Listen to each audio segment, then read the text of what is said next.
Hello everyone, welcome to MS maths. Electromagnetic में हम जो टॉपिक पढ़ रहे हैं फैराडे लॉ। प्रीवियस वीडियो में मैंने आपको बताया था कि जो फैराडे लॉ है और जो हेनरी है उन्होंने जो एक लॉ दिया था, और वो दोनों लॉ हम आज इसमें वापस एक बार उनके जो स्टेटमेंट्स उनके बारे में बात करेंगे। This is most important because जो इसके स्टेटमेंट होते हैं कई बार एग्जाम में पूछे जाते हैं, और इसके आगे की जो हम इसके एप्लीकेशंस पढ़ते हैं, चाहे वो हम 11th-12th में पढ़ते हैं या फिर बीएससी में पढ़ते हैं, वो सभी क्लासों के एग्जाम पॉइंट ऑफ व्यू से थोड़े इंपॉर्टेंट रहते हैं, क्योंकि स्टेटमेंट कभी कभी जो एग्जाम में पूछ लिया जाता है। सो हम यहाँ पे वीडियो स्टार्ट करते हैं। तो यहाँ पे हम देखते हैं कि Faraday law of electromagnetic induction, EMI की फुल फॉर्म हम यहाँ पे देंगे इलेक्ट्रोमैग्नेटिक इंडक्शन। जब भी इलेक्ट्रोमैग्नेटिक इंडक्शन की बात आएगी, विद्युत चुंबकीय प्रेरण की बात आएगी, उस टाइम पे फैराडे भाई साहब को याद किया जाएगा। क्यों किया जाएगा? सबसे पहले जो इलेक्ट्रोमैग्नेटिक इंडक्शन के बारे में बात करने वाले महान वैज्ञानिक थे फैराडे। 1831 में इन्होंने कहा था, जैसे कि मैंने प्रीवियस वीडियो में बताया था, 1831 में इन्होंने ये दो लॉ दिए थे, और उसी टाइम पे जोसेफ हेनरी नाम के वैज्ञानिक और थे, उन्होंने भी यही बात की थी। दोनों के जो रिजल्ट थे वो समथिंग इक्वल थे। हम यहाँ पे बात करते हैं, there are two law of electromagnetic induction. This is based on the relative motion between the magnet and coil.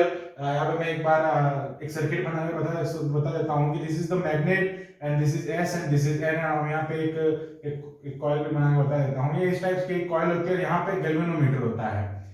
Whenever in the circuit and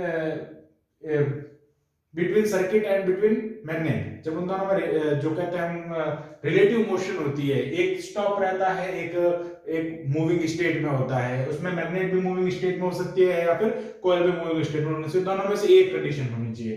तो जब हम क्या करते हैं, मैग्नेट को इसके अंदर पुश करते हैं या फिर इसके पास में लाते हैं, जिसका जो फ्लक्स होता है वो उसकी चेंजिंग के कारण इसमें डिफ्लेक्शन होता है। बिना कोई हम कहते हैं इसमें कि कोई भी ईएमएफ नहीं होता, इलेक्ट्रोमोटिव फोर्स होने के बावजूद भी इसमें कोई इसकी जो गैल्वेनोमीटर की निडल है इसमें डिफ्लेक्शन शो होता है। ये डिफ्लेक्शन जो होता है वो इस मैग्नेट और इसकी जो इसका जो रिलेटिव मोशन हो रहा है उसको शो कर रहा है, और जो रिलेटिव मोशन है उसके कारण इसके फ्लक्स में चेंज हो रहा है। फ्लक्स में चेंज होने के कारण जो कॉइल है उसमें ईएमएफ इंड्यूस्ड हो रहा है, जिसको इंड्यूस्ड ईएमएफ कहते हैं। और जब ये सर्किट पूरा क्लोज होता है तो उस ईएमएफ के कारण क्या होते हैं, एक करंट फ्लो होती है जिसको हम कहते हैं इंड्यूस्ड करंट। उसके बारे में भी अपन बात करेंगे। There are two law of Faraday.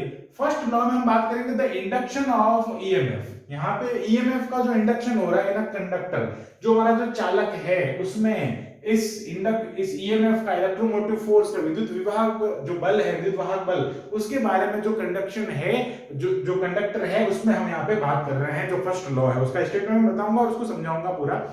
Second law में हम बात करते हैं ईएमएफ की जो उसकी क्वांटिटी होती है, वो उसको क्वांटिफाइज कर रहा है, उसकी कितनी उसमें मात्रा है, उसके मैग्नीट्यूड की वो बात कर रहा है। तो quantifies the EMF produced in the conductor. इस मैग्नेट और इस कॉइल के रिलेटिव मोशन से कितना उसमें ईएमएफ बन रहा है, उसकी हम मैग्नीट्यूड की बात हम यहाँ पे करते हैं। तो सबसे पहले हम इसका देख लेते हैं स्टेटमेंट जो है इसका। फर्स्ट लॉ जो है, whenever a conductor is produced in a varying magnetic field, an electromagnetic force is induced। वहां पे क्या होता है कि इलेक्ट्रोमैग्नेटिक फोर्स इंड्यूस्ड होता है। If the conductor circuit is close, conductor circuit close होगा, उस टाइम पे क्या होगा, the current is induced which is called the induced current. First में कह रहा है कि जब इनके मध्य एक रिलेटिव होगी, सापेक्ष गति होगी, रिलेटिव मोशन होगी, उस टाइम पे जो वेरिंग मैग्नेटिक फील्ड है, बहुत ज्यादा जो मैग्नेटिक फील्ड होता है, उसमें क्या होता है कि इलेक्ट्रोमैग्नेटिक फोर्स बनता है। इलेक्ट्रोमैग्नेटिक फोर्स से इलेक्ट्रोमोटिव फोर्स बनता है। उसमें इलेक्ट्रोमैग्नेटिक फोर्स में इलेक्ट्रोमोटिव फोर्स जो बनता है ईएमएफ, उस ईएमएफ से वोल्टेज बनता है। वो ईएमएफ वोल्टेज हो गया विद्युत वाहक बल।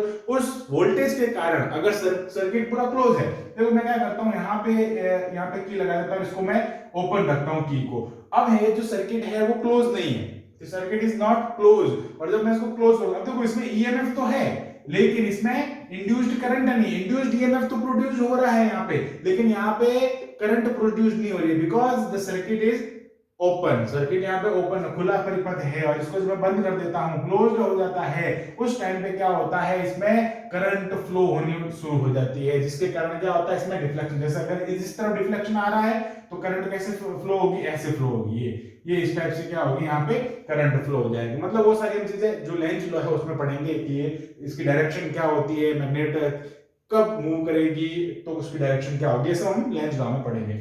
तो यहाँ पे हम बात करें कि whenever a conductor is produced in a varying magnetic field and electromagnetic force, electromotive force जो होता है वो एक करंट को इंड्यूस्ड करता है, और करंट अगर जो सर्किट है वो बंद होता है तो उसमें करंट जो होगा उसको हम कहेंगे induced current, which is called induced current. यहाँ पे इन्होंने इंड्यूस्ड करंट की बात की है, जैसे कि हमने पहले बताया था, तो induction of EMF in a conductor क्या करता है कि ईएमएफ की इंडक्शन को, ईएमएफ उसमें प्रेरित होता है, उसको ये प्रदर्शित करता है। अब ये प्रदर्शित करता है कब, देखो when our conductor is produced, अब वो कब प्रोड्यूस करेगा, जब तक उन दोनों के मध्य क्या होगा, रिलेटिव मोशन होगा।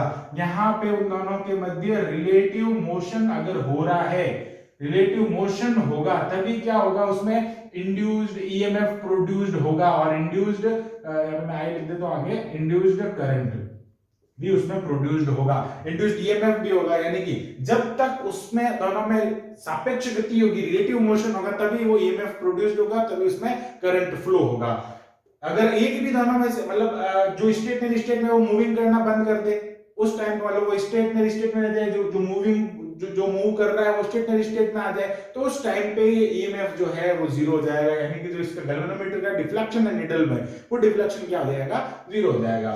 उस टाइम पे क्या होगा कि ना ही इंड्यूस्ड ईएमएफ होगा, ना ही इंड्यूस्ड करंट होगा।